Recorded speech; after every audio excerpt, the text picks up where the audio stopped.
रहे हों तो क्या देवता आपको माया से बचा लेंगे। सोई प्रभु भ्रू विलास खग राजा, नाच नटी इव सहित समाजा। वही माया भगवान के संकेत मात्र से नटी की तरह नाचती है। माया से विवश होकर नाचने वालों की आप पूजा करते हैं। जब करना ही है तो उसकी पूजा करें जिसके संकेत पर स्वयं माया नाचती है। गरुड़ जी कहते हैं कि वह माया रघुवीर की दासी है और वह राम की कृपा के बिना छूटती ही नहीं। यह मैं प्रतिज्ञा पूर्वक कह रहा हूँ।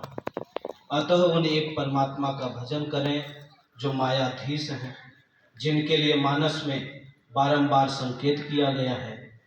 अग जग जीव नाग नर देवा, नाथ सकल जग काल कलेवा। देवता मनुष्य आदि चराचर जगत काल का कलेवा है। देवता भी काल के कलेवा है, जलपान की सामग्री है। आप कलेवा का भजन क्यों करते हैं। लौ निमेष परमानु जुग, बरस कल्प सर चंड।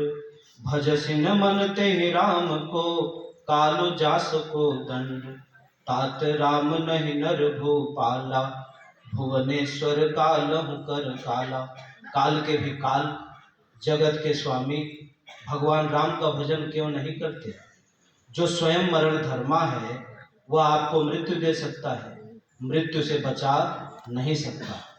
इसलिए मृत्यु से बचने के लिए, आवागमन के बंधन से मुक्ति पाने के लिए, अपने सहज स्वरूप तक की दूरी तय करने के लिए केवल एक परमात्मा का भजन चिंतन करना होगा। जब तक एक परमात्मा को हम नहीं भजेंगे, जब तक एक परमात्मा में हमारी श्रद्धा स्थिर नहीं होगी, तब तक संसार में जीवन यापन करते करते इस धराधाम से चले जाते हैं। आवागमन के बंधन में ही हम सब पड़े रहते हैं। बार बार जन्मना, बार बार मरना, इस जन्म मृत्यु के परिधि में हम सब भटकते चले आ रहे हैं। हमारी आत्मा भटक रही है।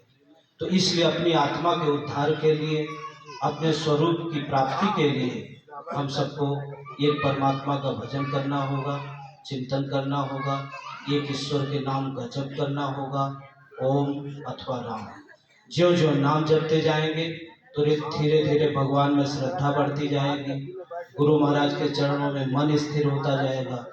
और जहाँ गुरु महाराज के चरणों में मन स्थिर हुआ, गुरु महाराज का स्वरूप अगर पकड़ में हृदय में आ गया, तो धीरे धीरे गुरु महाराज की कृपा स्वतः मिलने लगेगी और हमारी आत्मा से जागृत हो जाए।